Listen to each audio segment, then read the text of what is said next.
It's showtime.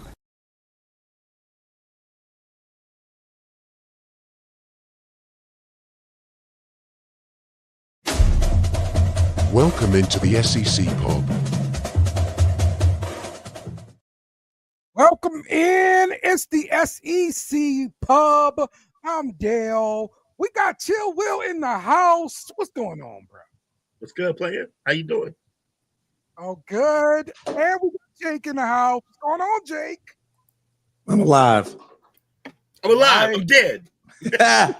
I'm dead again. Coach Lee in the house. What's going on, Coach? What's the damn deal, Dale? Dale. All right. Let's go. Let's get this thing going, man. We got some news to talk about in regards to college football. Let's get started with this thing. If I can get my slideshow going. Come Technical on, baby. difficulties already. Come on, baby. Oh, we had technical difficulties when I hit the button. My computer froze up and my countdown froze on me. Struggle was, bus. Yeah, it was an adventure here. He went to the University of Struggle Bustle. Yeah. But let's start off with the rumor, the hottest rumor out there right now. Will.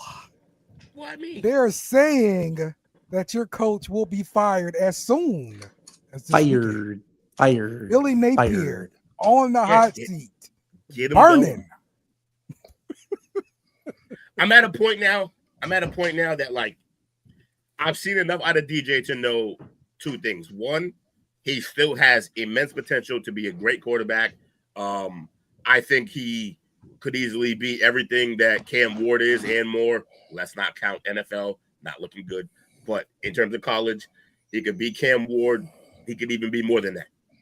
That being said, I've seen enough negatives in his game to not fully stress that if we fire Napier, he'll be gone.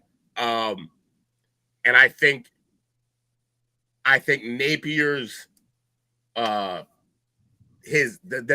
cons for Napier far outweigh the pros of DJ.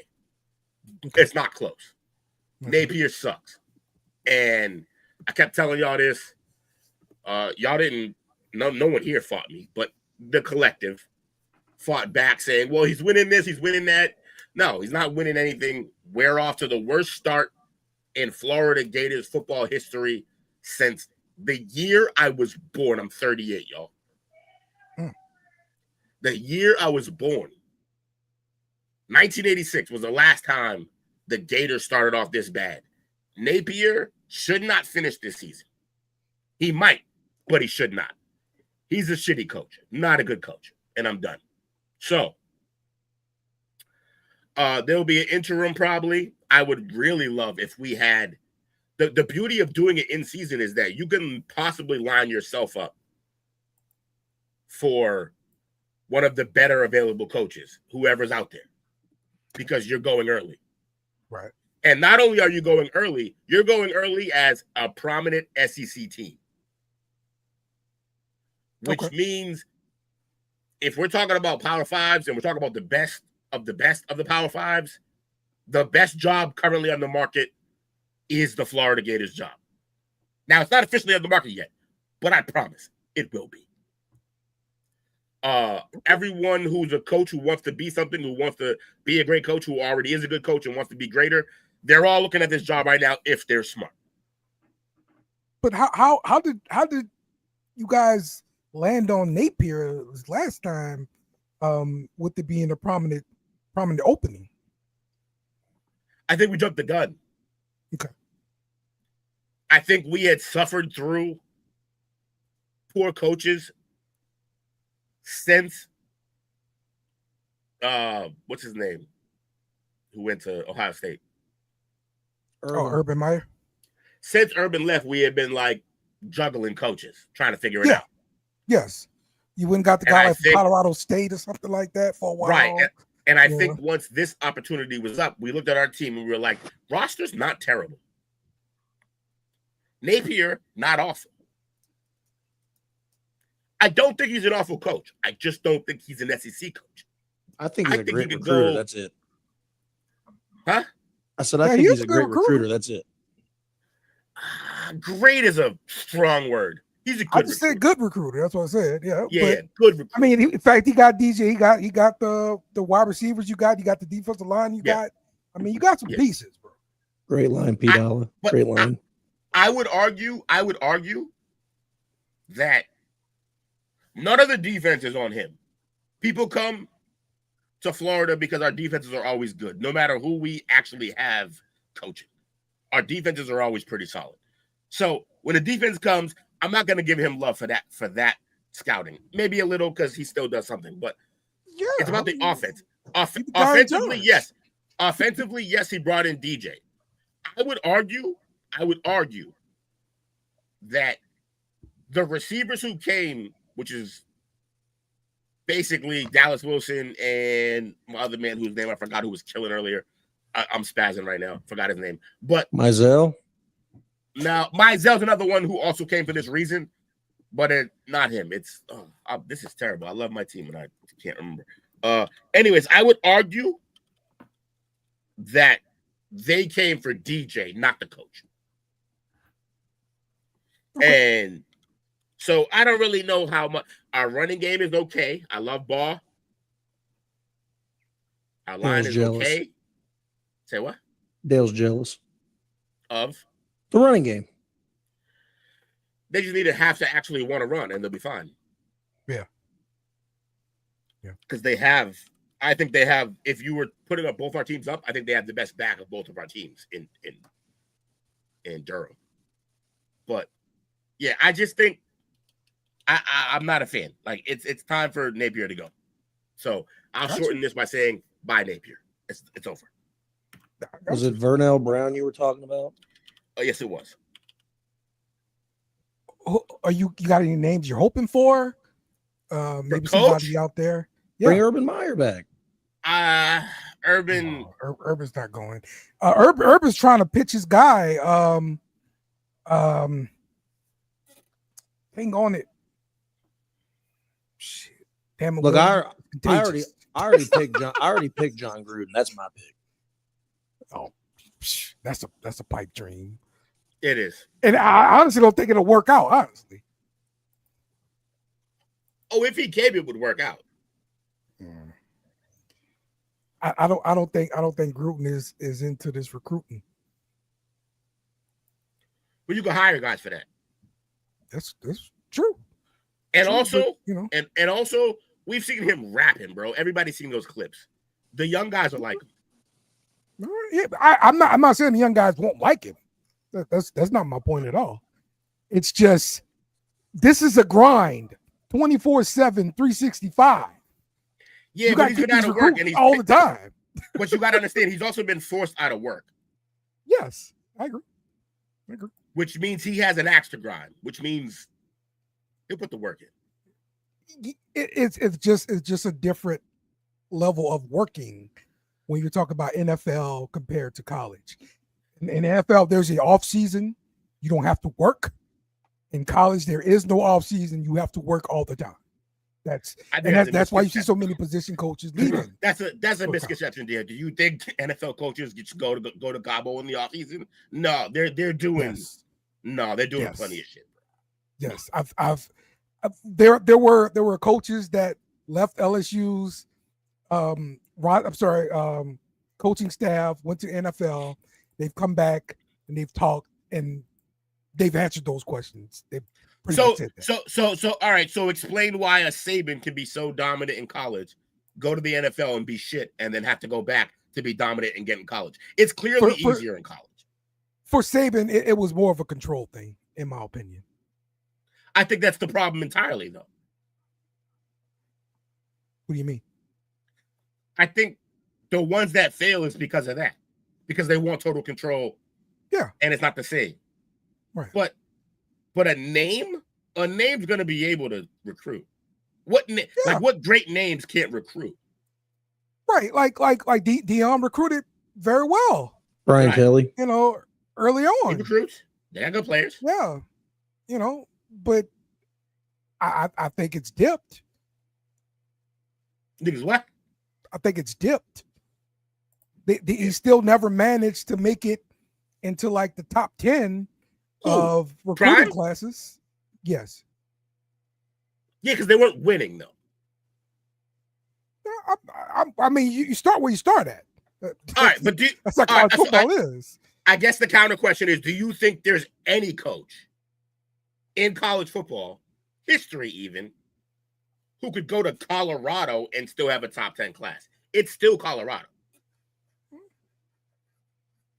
I agree. It's still Colorado. It's not SEC. I'm with you. It's not big.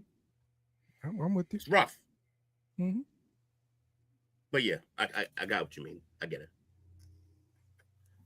Okay. But yeah, bye-bye Napier. Let's move off of this because I hate this guy. I'll be back. All right. Staying on the fire train, James Franklin got fired. Oh, wow. I totally misspelled his name, but okay, he got fired. Franklin. You know, he got fired though. You know. Oh wow! I did not It's missing what, the end? It's missing the end. Yes. Cause he's not in there no more. Oh damn! Pulled a funny. Good job. So he's been fired after going 0-3 to start the 2045 season, and it is driven by his 4-21 record against top 10 teams, including a 1-18 mark in the Big Ten play. The decision is going to cost Penn State about $49 million for the buyout. And the AD has said it is not just because of the 3-game skid thing. It is because of winning. We don't win big games, and he's trying to win a national championship, and he believes the fans deserve one. So 3-17 against top 10 teams. 4-16 alone against Ohio State and Michigan. Terrible. Terrible. Last conference championship was in 2016, the Big Ten championship. Mm-hmm. Oh, Wait, my goodness. Wait. Am I? Just to make sure. I mean, I know, but make sure. Okay. Same conference as Ohio State. Is Oregon in that conference too? They are. Yep. Fascinating. So one of y'all best teams in the we're better than the SEC crew is a fraud. We all got little brothers. Yeah, our little brothers are Vandy and Missouri who are whooping ass right now. Your little brothers do this. That's the difference. He did talk up Indiana and Illinois a couple weeks ago. Indiana, Indiana's I like. still balling. Those are rock, our little brothers. Dominate. Number 3 in the country. What you got? I rock with Signetti. But Jake, that's why your conference ain't leveling up. That's one of your best teams. You can call him a little brother, but Penn State's one of your best teams. Yes. Selling points That's in that's a flagship program. It's a flagship program in your conference. They've had conference. problems since Sandusky. Doesn't matter. Flagship Yes, program does. in your conference. Flagship program in your conference. Whenever you're talking about our didn't conference, Florida go to great, shit when Urban left? Exactly. Whenever They you're went to talking, shit when whenever Paterno left. Whenever you're talking about our conference is better than, that is one of the top 4 teams in your conference. This is what they do. Yeah. But Franklin right the ship in Penn State. He was He there to deserved right to the be called ship, and he Franklin. did. He deserved to be called Franklin. But no, he was better than the Rodman. previous 2 people that was in that job. He was Yeah, better but the than previous them 2 people were literally trying to bring back an absolute dumpster fire. Sandusky left them in their wake. Yeah. And not only was the Sandusky scandal a problem, it's also Joe Pollitt and it happened. Your literal goat for the program is Yes. Joe Pollitt. Yes. They still with him way too long. So They stayed with him the perfect amount of time if they weren't destroying the lives of young men. It would not have mattered how long he stayed. Had that not been the case. he wasn't that good, bro. He was the football late version in of Larry his Nassar. career. It was awful. No, he wasn't that bad. Larry Nassar actually did it. He was coaching from the press box and all that crap, man. Like, So you can get a better view. old man didn't know what was going on, bro. Damn, Arkansas, Louisiana education. Hilarious. All right, and sticking with the Big Ten, the Big Ten Conference is advancing in a groundbreaking private equity deal valued at around $2.4 billion. This proposal is led by the commissioner, and it aims to inject immediate cash into its 18-member schools to address rising costs like athletes' revenue sharing, facility upgrades, and debt from expansions. Discussions have been ongoing since early 2025, with the potential vote expected to come later this month. The deal would create a commercial arm called the Big Ten Enterprises, which would manage the league's revenue streams like media, sponsorship, and tickets. In exchange for the investment, the private equity partner will receive a minority stake, about 10%, and a proportional share of future annual distributions, but no control over the conference decisions. So this isn't just a cash grab. It's tied to a 10-year extension for the Big Ten's grant of rights deal through 2046, locking schools into the conference and making poaching for a super league further realignment unlikely. So this will put a big monkey wrench into my plans of the NCAA getting the hell out the way and the big conferences seceding. If they do this deal. I don't think so. Well, it's going to lock everybody into the Big Ten contract, which means you can't. But who's leaving the Big Ten? Everybody's coming to the Big Ten. I think this is just to keep from having people coming down. I still think them and the SEC is working on something behind closed doors.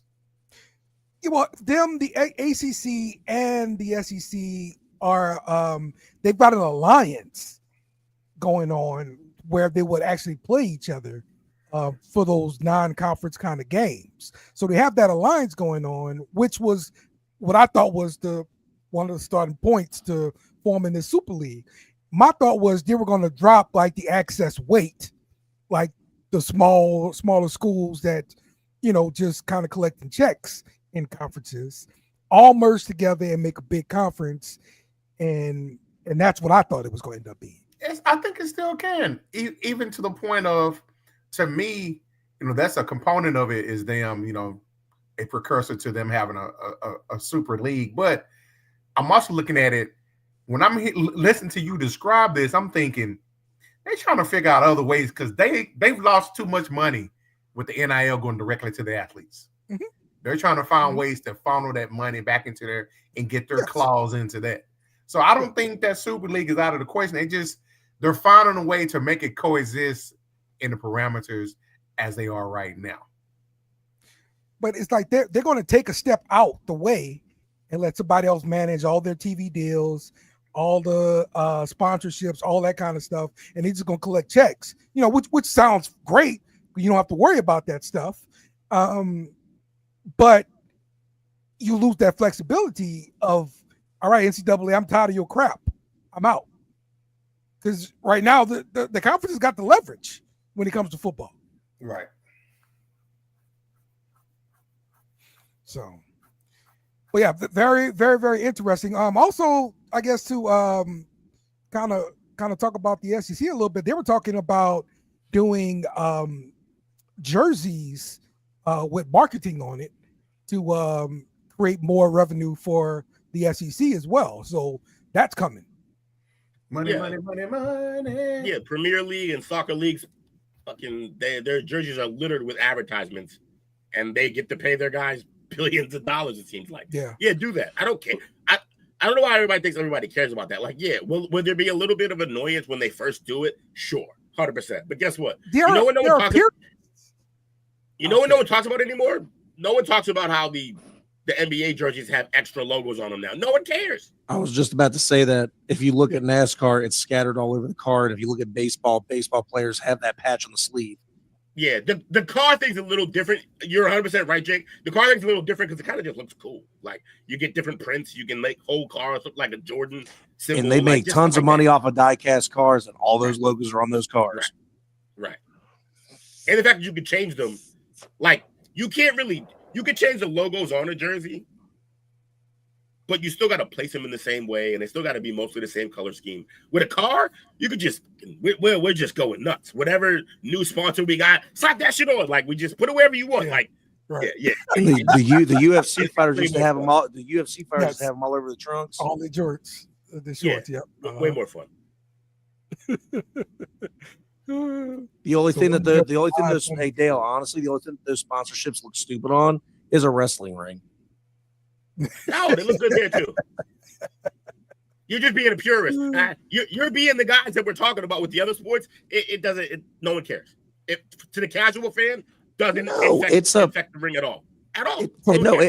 No, you're right. It doesn't affect the ring at all. But it's literally an eyesore for no reason. No, who cares? So P. Dollar's bringing up that point. When will it stop? Pretty much like when will Temu be on the 50? Hey, look, when is it going to stop? Hey, one of my favorite things about wrestling is when they have those special, like the certain arenas or the certain rings that they build that have advertisements digitally in the ring post. Oh, that's fire. Hey, and timeout, P. Dollar, they already do that for the bowl games. All you see is Cheez-It all over the field whenever they have the Cheez-It bowl. You're right. Step it up. Make it digitally so that the entire team is playing in a bowl of Cheetos. I don't give a shit. Like, it's just as long as I can see the ball and the players, we're in. Will, you already know I was a huge supporter of Nickelodeon getting a playoff game because it made it fun. Yo, that's what they need to do. Go after this kid money, get Nickelodeon and DreamWorks in them to make some animation for the games. That's what we need. Kid money, easy Epstein. Jesus Christ. Yeah. Get that kid money. Dude, Stephen Hawkins on him. I want to go to the island. Yeah, seriously. Get off the flight logs. All right, here's your AP poll top 25 for week 8. Ohio State number 1. We don't deserve to be in there. Miami followed by Indiana, Texas A&M, and Ole Miss to round out the top 5 there. Man, look at that top 3. A Big Ten only. No SEC in sight. Hey, see how we moved it? Last week it was top 5. Now we're moving it. I did that on purpose for the joke. I bet. The Blue Jays win. Sorry, I had to. Yeah. Hey, real quick, Dale, I'm sorry. Real quick, I just want to say how excited and happy I am to finally see Cincinnati on a top 25 list. Of anything. Of anything. In any sport. And they should. Unofficial teams. Not in basketball, but in football, it's all we have to represent us in the city of Cincinnati. So when it comes to football, I give them a little bit of a boost. And I think they should have been ranked last week because they beat number 14 Iowa State. They're standing right now with a 5-1 record. Only loss was the very first game of the season in Nebraska. Who's ranked behind them? So I'm just happy to see them there. But of course, my only love, Ohio State, number 1, where they belong, where they're going to stay, where they're not going to move off of. All right. Cool. I love the confidence there, Jake. Love it. And no, Dale, don't say shit about number 5. Keep your mouth shut. Ole Miss is on the team. I mean, that is your other team. Nope. It's your SEC team. No, it's not. If I was going to pick an SEC team, I was going to do what Tuke did and pick a cool one like Vanderbilt. Yeah. Too late. You got Ole Miss. Apparently. Who's their quarterback anyway? I heard he's a dog. Sean Blaise. Yeah, dude, for real. Chambers is like a story, bro. Like, yeah, he's got a fucking cool ass name. He reminds me though. The only thing that scares me, he reminds me of DJ Uwe Alungale the first time around. He gives me those vibes. He could be better, but he gives me the same exact vibes. I mean, listen, bro, that system is quarterback friendly, bro. Like he will make it easy for quarterbacks, and it is. But that's why I don't trust. I don't trust quarterbacks coming out that system. Good old Lane. Really, just Dart doing Dart things. Yeah, this is why I don't believe in Lane. Hey, Dart's fine. You would take Dart over Show right now. Shuck or whatever his name. Oh, it was Shuck. Yeah. Shuck. They should have traded up for that. I wouldn't take him over Spencer though. So wild. You're crazy. Hey, and I'm a Spencer Rattler supporter, and that's wild. You're crazy. Dealing, guy, bro. Man. Move anyway, on. Next topic. What the hell? Julian Sands moved in?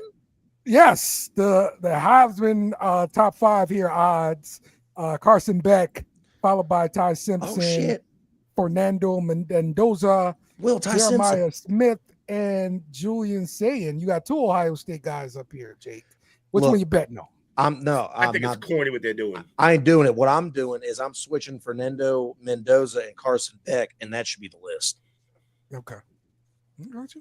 Ty Simpson's right there, but they're lame as hell for they just keep letting quarterbacks like leapfrog over Jeremiah. Obviously, he's still balling. So what are y'all doing? Anyways, they want to give the award to a quarterback. I know it's lame, but honestly, give me Ty Simpson right now, man. He's doing after good, what? man. Hey, after what Fernando just did in Oregon. Yeah, even after that. Oh, all right. I'm not saying you're wrong. He won a shootout with them. But no one's talking about Oregon's defense. Like Ty Simpson's going against SEC defenses every week. It's SEC bias. Like it's Ty for me. It's Ty. I'm just glad we were able to turn you around on Ty Simpson. I like it. I didn't hate him. Just needed to see it. Fair enough. I've seen it. I agree. I need to see it. Are you moving Beck down to 3 or just to 2?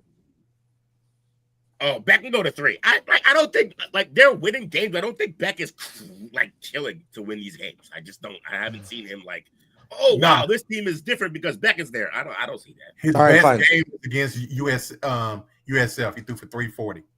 Right. Other than that, it's been a lot of Carson Beck stuff.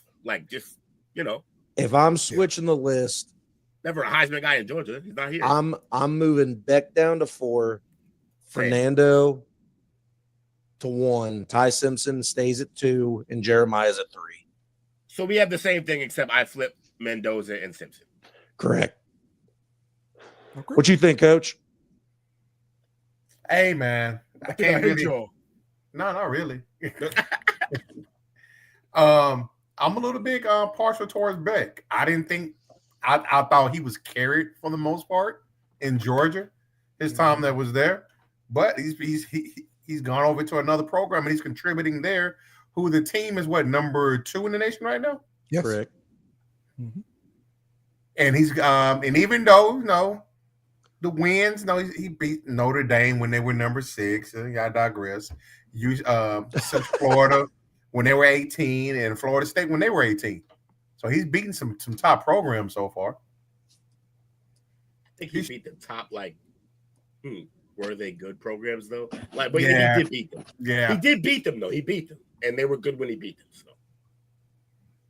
So he's got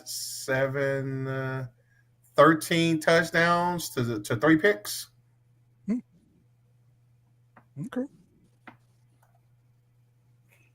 good stuff. All right, let's play our game, targeting or not.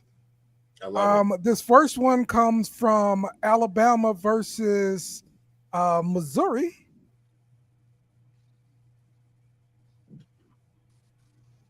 There we go. So what do y'all think about that? Play it again. Okay.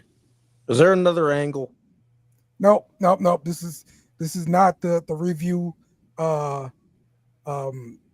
area. So this is not Secaucus, New York. I get it. All right. This is all I got. It's green as hell. I don't think this is targeting, but it is a defenseless receiver. Okay. I don't think this hit should be taken out of football. And I'm a receiver saying that. Yes. Okay. Coach? I think it's the quarterback's job to protect you from getting killed like this. I don't think it is, but I'm pretty sure they called it as such. I don't think it's targeting, but I do think it's defensive receiver. Yeah. What Coach said. Take what you got. Okay. I'm with exactly what Coach said. That's what I said. This was flagged for targeting. Wow. Yes, sir. And the I mean, he next targeted one, a human for sure. I forgot what game this was. I don't know, but it was the at quarterback 240p. like gets lit up.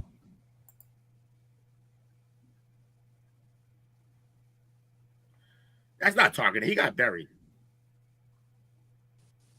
Good old UC stomping them out. Look, he lowered his head. The guy lowered his head to him. That's a him problem. I mean, we Look see at the runners defender. lower their head all the time, though. But like on this one, it's bang bang. Like the target that the tackler was aiming at was not helmet high until the guy dropped, and he couldn't see it. I agree with you. I'm going Homer because it's UC. I'm going no. Okay. Coachy. What you think, Will? I said no. No. Okay. No. Coach got no. No. I see the All flag. right. This was actually called targeting. Yeah, that's rough. Oh, what? Because he made a good tackle? Okay. Crown on the head, I'm assuming. Yeah, helmet to helmet. That's how it goes. That's how it goes. Indeed it is.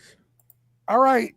Let's talk about the week that was in week 7.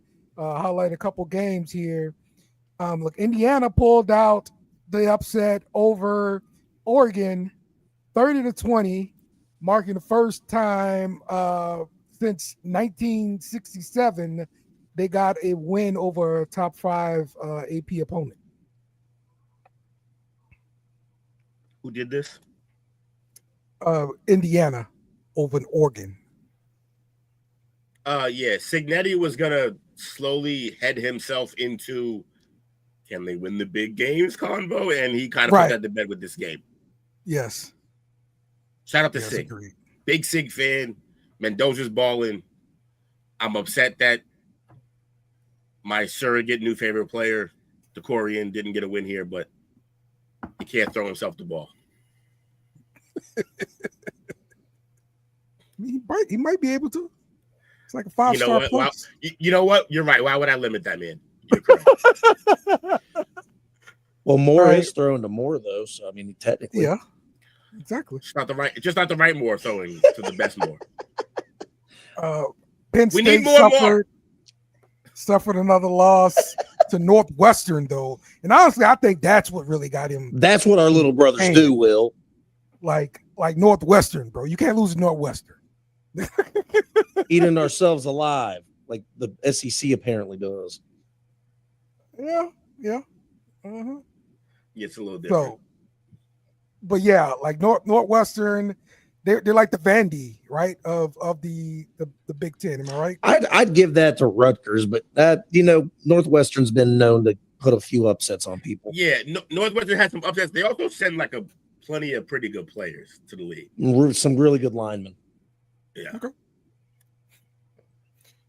All right. Vandy did a whole lot of not sending anyone anyway. USC beats Michigan. Sorry, I didn't think. Yes, USC beat Michigan 31-13. Despite losing both top running backs, they showcased their 232-yard rushing attack. Damn, Dale, what do Utah do? That's what the people told me they did. USC. Oh no! I said Utah to Arizona State. I just saw that score. Holy shit! Oh yeah. Yes. That's nuts. That's what happens when you lose Scatterboo. Scatterboo. Okay.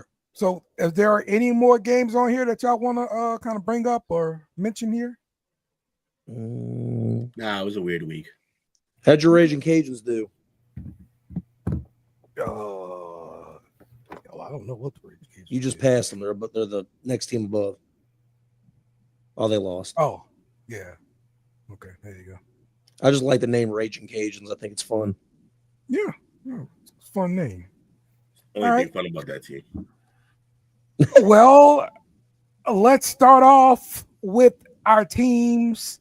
And what I would like to do before you go into your game is I would like you to give me your most impressive freshman, give me your most improved player, and give me your most disappointing player so far this year.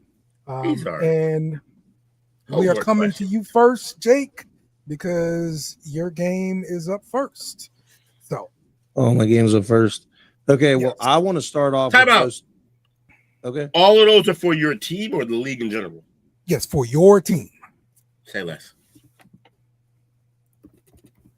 I want to start out with most improved. So Devson Igbinosun. Will heard me talking so much shit about this guy last year. Hated him. Couldn't stand him. This year, he's a completely different cornerback.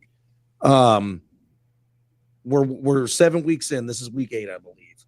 He's only got one defensive penalty against him. Last year at this point, he already had accumulated 10. He had 10 alone on himself.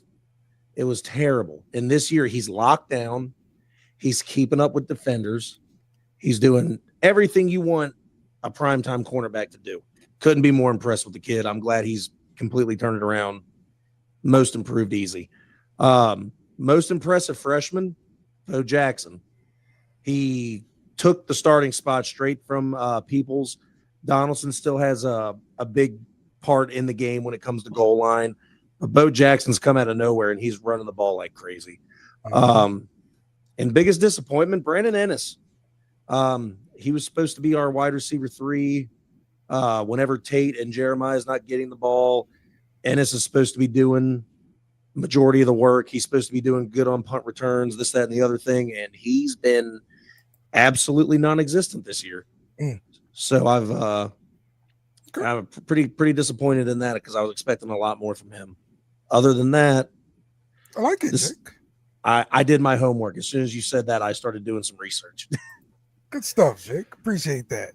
Okay, well, with this game, Ohio State heavily favored to win, having won 10 straight games, while Wisconsin is struggling with a 4-game losing streak. Ohio State is a 14.5-point favorite. Total for this game, 49.5, Jake. Yeah, we're not doing – apparently Ohio State don't like playing at noon no more. This game's at 3:30. I hate that. I like the noon games. It gives me something to do in the morning. Wisconsin struggling. They were coming in this year highly touted and was going to have a good team, and they're sitting 2-4, not fun. But any away game in the Big Ten's tough. We're going to the place where they love to jump around at halftime. I never underestimate Wisconsin. They've been a thorn in our ass in the past. But we're 6-0, rested. It's another week for Sayin and Jeremiah Smith to get acclimated and keep building that chemistry. Carnell Tate's a dog. Our defense is still the best defense, and I think getting Matt Patricia as our defensive coordinator was the smartest thing you could have done. This is a NFL defensive coordinator that won 3 Super Bowls with the greatest defensive-minded coach you could. If we lost Jim Knowles, the next best thing you could have done is bring an NFL mind in there, and he's connecting with the players so well. Arvell Reese is unbelievable. He's going to be a first-round pick. Coach thinks Sonny Styles is going to be a Cowboy, so that's another first-round pick. Caleb Downs is going. I mean, the whole thing's clicking. The defensive line's a brick wall again. We're dangerous. I think this guy. I think we're going to cover that 49, no problem. He's playing well. I think the only he's playing well, but I think the only hole your team may have is still when the rubber hits the road. How does the freshman, the now sophomore, Sayin look? But he's impressed so far. Hard not to with those receivers, but he's looked good. I think as he gets older in the program, I think he's going to be able to open up and do more. Right now, he's oddly one of the best game managers I've seen for his age, which is exactly what they need him to be right now. Exactly, and he's but there will come a time this year where they need him to go out and win you a game. Can he do it? Is the question. And I know we see where Texas is. But Texas's defense, in my opinion, still wasn't bad, and he was able to put up numbers against them, not cough up the ball. I think again, like you said, there's good exactly. And the thing is, the rest of our schedule, I hate to say this because it's defeating a lot of my points. It's not that bad of a schedule. It's the bottom tier part. We don't have to deal with an Indiana. We're dealing with a very hurt Penn State. Michigan's got their own young quarterback that they're dealing with. The schedule's not bad, and it's very much in our favor. But this is great because these are just tune-up games for saying to be ready for the playoffs. And then next year when he comes back and he's going to be more confident. So Ohio State lucked out with the schedule they got this year. That's for sure. Okay. All right, Jake. Appreciate I that. Really is what to say about my Gators. Let's get over to Texas. Hey, Jamie, you want to talk about UK? No one asked that. No. Give me your best. I'm sorry. What is it? The most impressive freshman, the most improved player, and the most disappointing player, Coach. I think I know who the most disappointing is. Most improved freshman for me has been Parker Livingston. Okay. He's a redshirt freshman, but he's a freshman. He's leading the team in yards. He's actually 308 yards, 20.5 yards per catch, and 3 tubs with a long of 83 yards. So I'll take that. He was out last week, got him back this week, so hopefully he'll continue to build on their chemistry. The guy that I'm most disappointed in, believe it or not, is not Arch. Okay. Who is it then? Ron Wingo. Yeah. Okay. That could be because of Arch. Yeah. But, he came last year. He was what, the third option. He shined in the third option. This year, he's expected to come in as wide receiver 1. And as mentioned, he let a freshman uptake him on that. Now, he is second in yards at 298. But you think for what he dealt with last year and what he saw in front of him, he'd come in, he'd be making a lot more noise. And what was the third one again? Okay, most impressive freshman, most improved player, most disappointing player.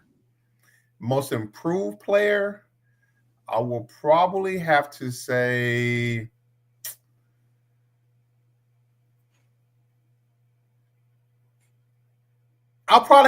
it's kind of a toss between Muhammad, even though he's been out a couple of weeks.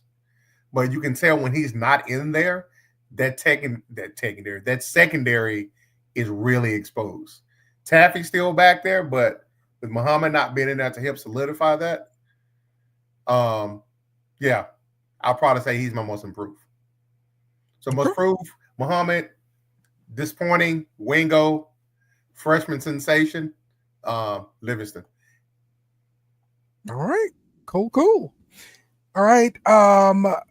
Texas enters this game with a 4-2 record.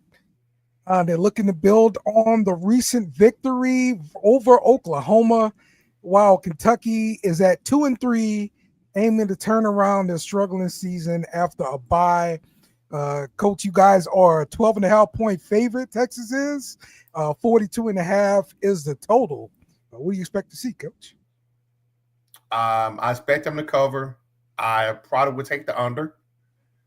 And I think you're going to see a little bit better ball out of Texas. The dead weight's starting to kind of shake itself out. They got 2 guys who've already have left the team. Yeah. One of them was a DB and return specialist, and the other was a running back who came in as a 4-star last year, but he's had a case of the Fumblerooskies, and he's been supplanted on the depth chart by a freshman. Mm-hmm. So he's transferring. Mm-hmm. Probably going. He's originally from Florida. Yeah. Okay. Yeah, I've seen a lot of that kind of action going on right now, where players kind of calling it a season, trying to preserve a redshirt year and all that kind of stuff, getting into the portal. So yeah, get those guys out of your program. They ain't trying to help you win nothing. Yeah, absolutely. Absolutely right, Coach. All right. We're going over to Florida. Will Florida. I need your most impressive freshman, your most improved player, and your most disappointing player. Okay, let's get this underway. All right, so most impressive freshman. The actual answer is Vernell Brown III. Y'all have heard me talk about him constantly. Just love everything he brought to the table. Yeah, I wish we had been a better offense so we could see more, because I think with DJ's arm, I think if the right system was in place, we could have lit it up. Like I said that this was a top 5, top 3 even receiver room in the nation. That was before our highly touted freshman Dallas Wilson returned from injury. I still think we had a top room. Right now, we are benching or sitting at least Aiden Mizell, who was next to Wingo as a top 5 receiver in that class. And then Eugene Trey Wilson is also not starting anymore, who was one of the best freshman receivers in the league last year. So those are the guys on our bench. We also have TJ Adams, one of the fastest men in college football, also on the bench at receiver. Who we're starting is Dallas Wilson, Michael J. Sturdivant, the transfer from UCLA, and Vernell Brown III, another freshman. Wilson and Vernell Brown are phenomenal. I am terrified that they will walk if Napier walks and then subsequently DJ leaves, because I truly believe for the next 2-3 years we could have the best receiving core in college football. That is with Ohio State on the board, despite what they do. That is with my man DeCorian and everything that they're doing up in Oregon. And that is with a few other programs like Clemson, who basically have 4 NFL receivers on their team technically right now, in my opinion. That's how good our receiving core could be. So with that said, my disappointment was DJ, man. We could blame it on Napier, and I very much will. But we needed more. And the freshman Trammell, who's a dual threat more than Lagway is waiting for the opportunity. Which is why this idea that if Napier gets fired and then we lose DJ because of it, I'd be upset. But I wouldn't jump ship. I wouldn't feel like we're in a position that, oh, now we're screwed, because Trammell Jones Jr., the freshman, jumped over a few guys to be the backup for a reason. The kid is supremely talented. And I honestly believe, because he came in with Dallas Wilson and Vernell Brown, they may not leave. Okay. If Lagway leaves, I think they may want to rock with Trammell. I think some of the guys in the locker room kind of want to see Trammell come into play with our record the way it is, is the way it is. Also, I think I'm pretty sure people are thinking like, yo, look, if Napier's out of here, we don't know if DJ will stay. It's a possibility he leaves. But, there's a solid chance Trammell stays, though. So, maybe we rock with Trammell, get him in the game. Now, I don't want to do that to DJ. I think DJ still got plenty on the table. I still think he offers plenty. Napier is just, he recruited a guy he didn't know how to use. He's not using him well at all. And so. You think he wants a running quarterback? I don't know what Napier wants. There's no way he went out and recruited DJ wanting a true running quarterback. That's not what DJ is. DJ is very much like Cam Ward. He can run, but he actually is going to sling the thing. And I think he's just, I don't know if DJ can't handle the playbook, can't handle the second or third reads, but he's not doing what anyone expected. And I don't know who to blame. Improved Jacoby Jackson, our guy. Dale, you were a fan. You've seen him play 2-4, running back, plays well. That's what I'm going to give my improvement for. And I've already given you my freshman, and I've given you my disappointment, which was DJ. That wraps it up for my Gators. I want better. We're not good. We need to be better. 2-4 is not it. 2-4 is the worst start. I said it in the last show. I don't even know if I said it here yet. 2-4 the worst start in Gators season since the year I was born, 1986. That's awful. Yeah. Let's figure it out. Okay, well, let's talk about this game versus Mississippi State. Both teams are looking to turn around disappointing seasons. Florida is struggling with injuries, and just like you mentioned, the 2-4 record. They hope to replicate last year's late season success, while Mississippi State is aiming for the first SEC win under their head coach Jeff Lebby.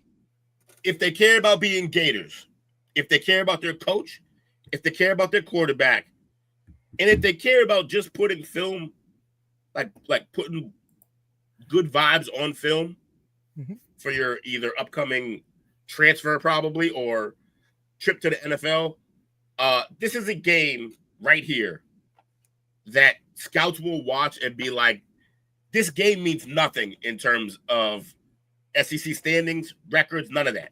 What this game is about right here is, do you care about football? Do you care? Do you have pride for what you do?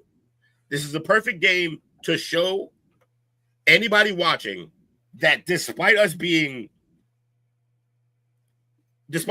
from, this team isn't that good yet, to jumping into a spot where they were like, yo, everybody got to watch out for the Gators, to coming back to earth really fast to the tune of the worst starting Gators history. This is a game that tests your mettle. It tests your fortitude. You got to come up for this game. If you don't win this game, everybody on the roster's draft stock drops 1 round. I stick by that. It sounds crazy, but I stick by it. If you don't win this game, everybody's draft stock drops a round. No pressure. Way, man. Man up.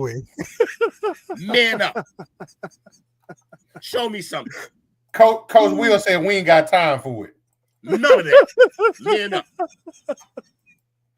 We win and we cover. But take the under. But take win the game, baby. Win the game. Yeah. We play yes, sir. To win the game. Play to win the game. That's right. Okay. Let me find my stuff. Okay. Let's go to LSU. My most impressive freshman is going to be DJ Pickett, the 5-star cornerback. He's playing like in a nickel right now, but he's doing pretty good. He got a pick 6. They were called back due to some other penalty. He got some other picks in a couple other games. He's as advertised.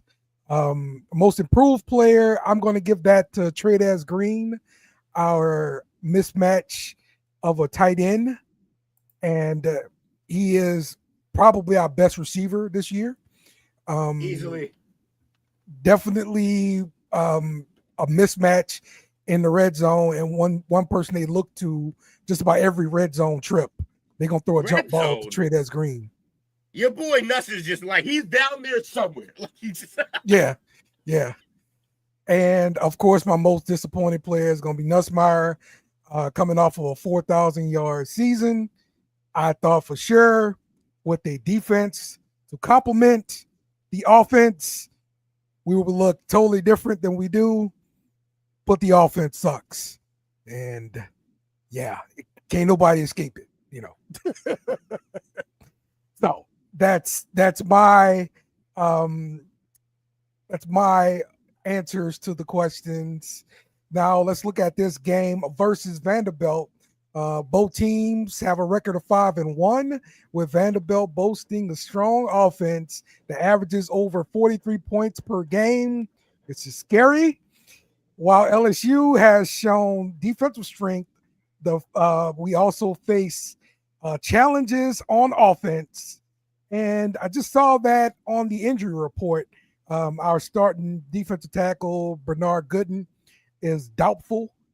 And this game, Vanderbilt is a 2.5-point favorite at home, and the total is 48.5. This game scares the crap out of me. This is one of those games you look at in the beginning of the season, and you're like, yep, that's a dub. Well, guess what? Vandy ate your daddy Vandy this year. So it's going to be a game.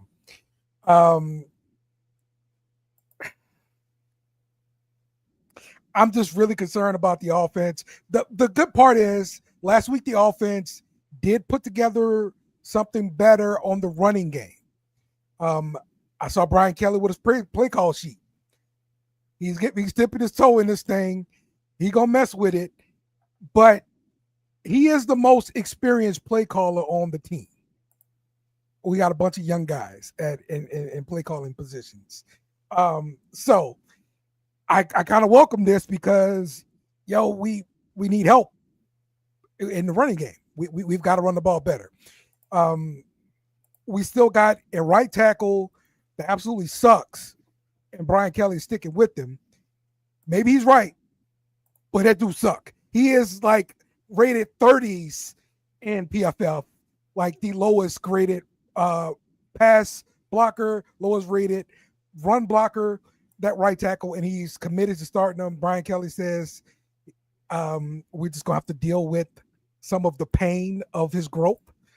Hopefully the guy is right and I'm wrong, but Vandy's offense scares me. I know they're gonna score early, quick, and if the offense cannot keep up, we're gonna be in a world of trouble. I'm still gonna stick with LSU to win this game outright here. So, all right. Only being favored 2.5 against Vandy is just a wild screenshot. Like Vandy at home, bro. Vandy's at home. No. This ain't your daddy Vandy. And normally I'd be taking a shot at you, but I'm not. That's actually just love for Vandy. Yeah. Shout out to Vandy. Yeah, real talk. Again, I watched that SEC special on Netflix, man, and that coach got in there and he was like, man, he had to talk people into coming to practice on time because they were just like, we ain't gonna win. What the hell I'm showing up for? So yeah, they were beat down, bro. I don't know how y'all feel about like clean comics, if you like comedians, but Nate Bargatze is a great comedian, and his favorite team is Vandy. I got to tune into his podcast because I haven't in a while, but I'm sure he's ecstatic right now. Oh yeah, because he's loved Vandy through all like the worst days. And I want to be clear, us as Texas, Gator, and LSU fans, our dark days are few and far between. Right. Vandy, though, most of their existence has been dark. So yes.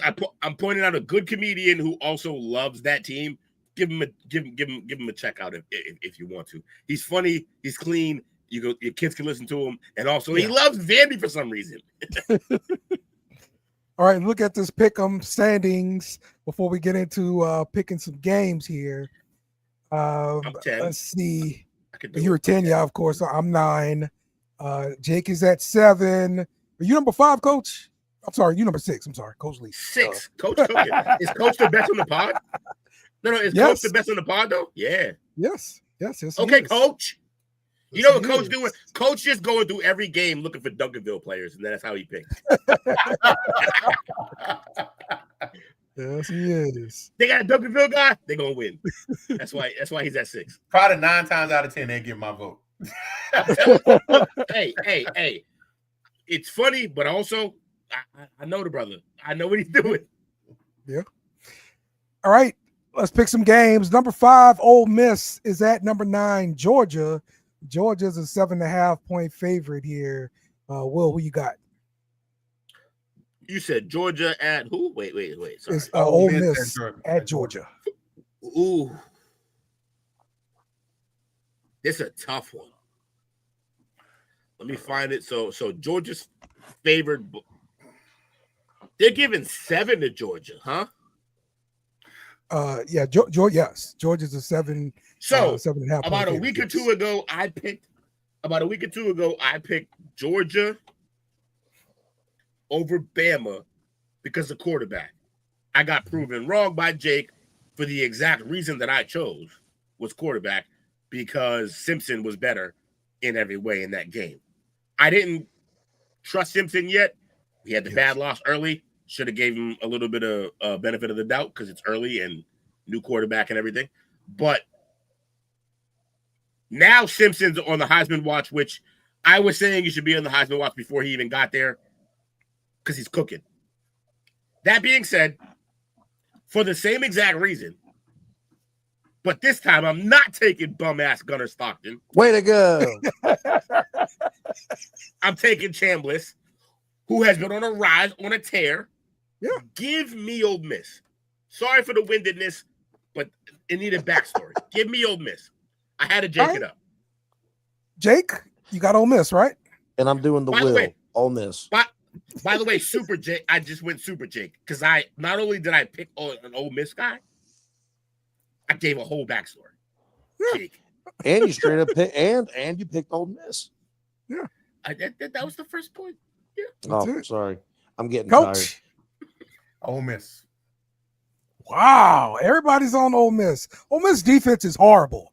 LSU couldn't take advantage of it because we couldn't run the ball against the 3-down linemen. Dale, you're right. You're right. But Georgia's offense is equally as horrible. They can run the ball.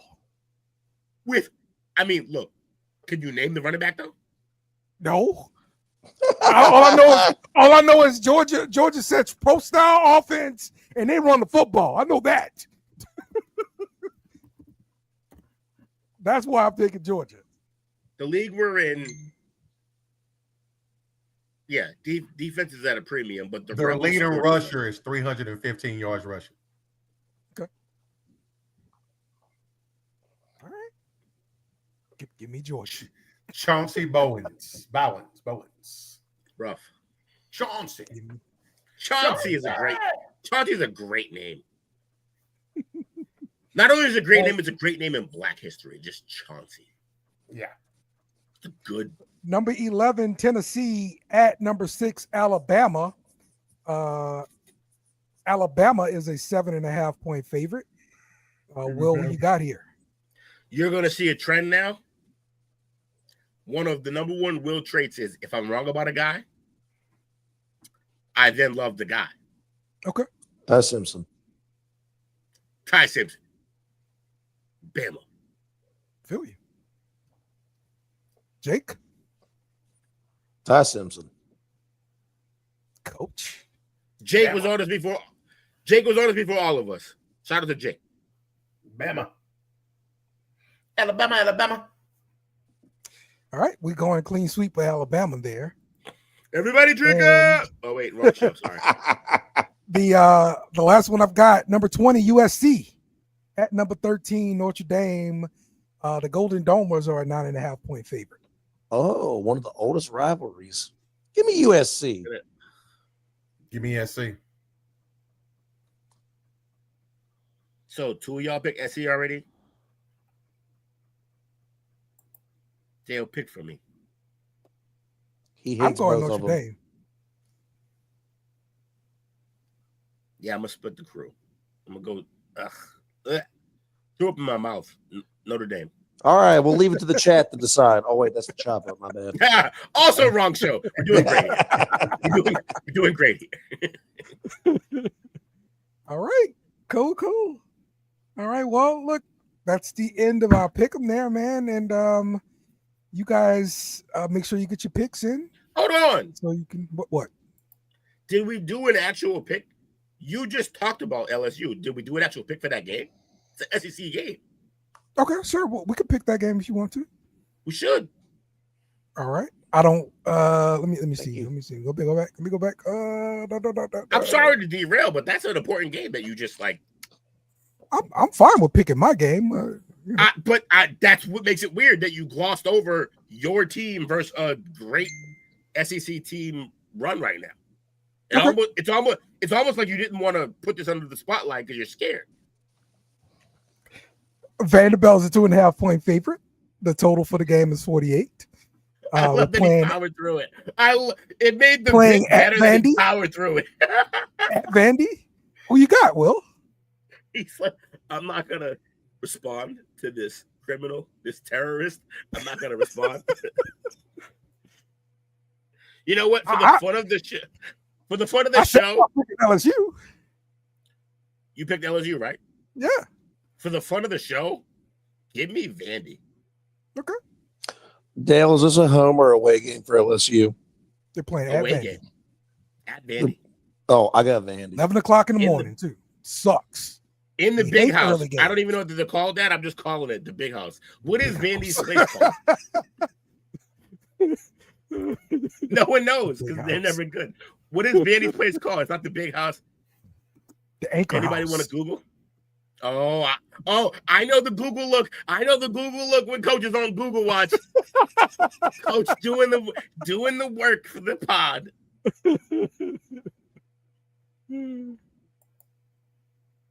Shout out to the 73 watchers. Yeah. We can see who's watching. We got 73 eyes right now. We appreciate y'all. The whole chat. You're not People talking. come through for I the wish. pub. Yo, can I ask you? Is it because you're terrible with engagement? Why doesn't the BS and Beard viewers are always in 70s plus, but the talkers we haven't got it. No one says a word. No, They don't feel loved. I get a couple of people chiming in after on the beer run. I mean, the beer chaser after games. They get plenty of comments on the wrestling show. The wrestling show, yeah, definitely. I'm just saying, can you persuade your? There you go. There you go. They out there. Yes. It's the meanest, best bit we have going, and I love that our chat always buys in. But seriously, there's 73 of y'all watching. Twitter, Twitch, wherever you are, speak up. No way you're watching this for the love of our faces. Not a lot of great faces on this video. Yes. So I use the graphics. Say something. We'll respond. All right, just know, BS and Beer chat, just know when we're all here, we're going to interact with y'all. Dale might not. The origins of this podcast, Dale might not. Tuka's probably listening to Jay-Z. Just somebody lock P Dollar up under the jail. All right. Did you find an answer, Coach? It's very underwhelming, like the program itself. The stadium is the First Bank Stadium, but the field is just known as Dudley Field. There's no other nicknames. There you go. Fun fact, I forgot what he was even researching. You want the nickname for the stadium? Rough. You was hoping it was something like Death Valley. We got the best. It's something cool, right? Like the land of lost souls, or just anything. But we got nothing. We got the best one. Welcome to the shoe. It's not the best. That Death Valley is better than the shoe. It's just weird because we have no horse type of anything, and they shape it like a horseshoe. It is weird. Why are you a shoe? I don't know. It made sense for the Longhorns, though, I guess. No, Longhorn. What's the Longhorns' place? No, I said when they came to us. But I don't know. What's y'all nickname stadium for your stadium, Coach? Don't have one. What? There we go. Land of sadness. There you go. We Coach. Will's got the swamp. I got Death Valley. Jay's got the shoe. Coach got nothing. It's because everyone there has swamp ass. Not a lie. Not a lie. You say, yeah, the Swamp for Florida, Death Valley for Clemson and LSU, the Big House. Yeah, Clemson needs to drop that crap. All right. Yo. All right. So hear me out, Dale. Hear me out. Don't just label me initially as a hater. Just deal with the facts that I present first, and then judge what I'm saying. Okay. In college, you'll have a controversial name for your stadium. Staying for your stadium. Great. Name for your name for your stadium. Will's tired too. No, tired probably isn't it. I'm always tired. This is Miller Lite related, probably. Fair enough. You have a controversial name for your stadium as it's also shared by another stadium who claims rights to that name. You also in the same state. The Spider-Man meme. You also in the same state have a controversy about a phrase for your team in locker room in who that versus who they with the Bengals. And the Saints stole that. I'm seeing the theme here. At what point do we have to realize that Louisiana as a state are just fucking thieves? You can say that about Mardi Gras too. You can say Alabama started Mardi Gras first and we stole it. So when are y'all gonna be better and create your own shit? Yeah, by the way, go for Mardi Gras. I didn't know the answer for that, Will, but I actually looked it up and found out. Yeah, Clemson did have it first. Yeah. I'm not debating that. I just say we beat them. They need to drop that crap. It don't matter that you beat them, bro.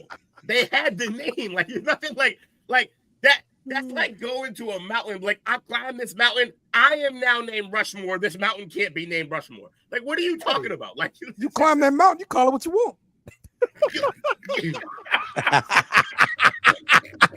That was great. It's a great response. It doesn't mean anything, but it's an amazing response. Like, you call it what you want. I guess. Like that's my man's making up rules on the fly. All right. Yes. I had questions. We got to answer. Clemson need to drop that crap. All right. No, and for Mardi Gras, you don't go to Alabama. You go to New Orleans. Thank you. Why is LSU more Death Valley than Clemson, and you can't say Katrina? Damn. No, definitely not Katrina. What the hell that's got to do with Death Valley? No, Death Valley is the place where opponents dream go up to die. That's it. Simple as that.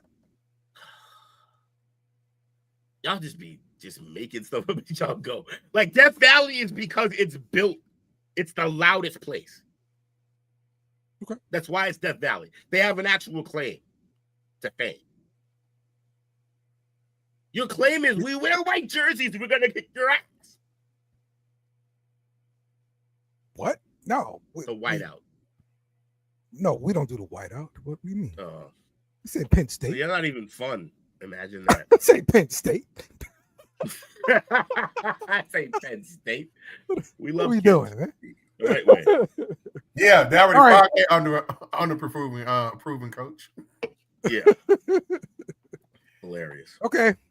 Well, we will see what's going to happen this week with these games. Everybody enjoy the games this weekend. We'll be back next week to talk more about college football. And we out. Let's do it. Remember to follow us on social media at BSNBeer Media. Also, smash the like button on YouTube and share with friends.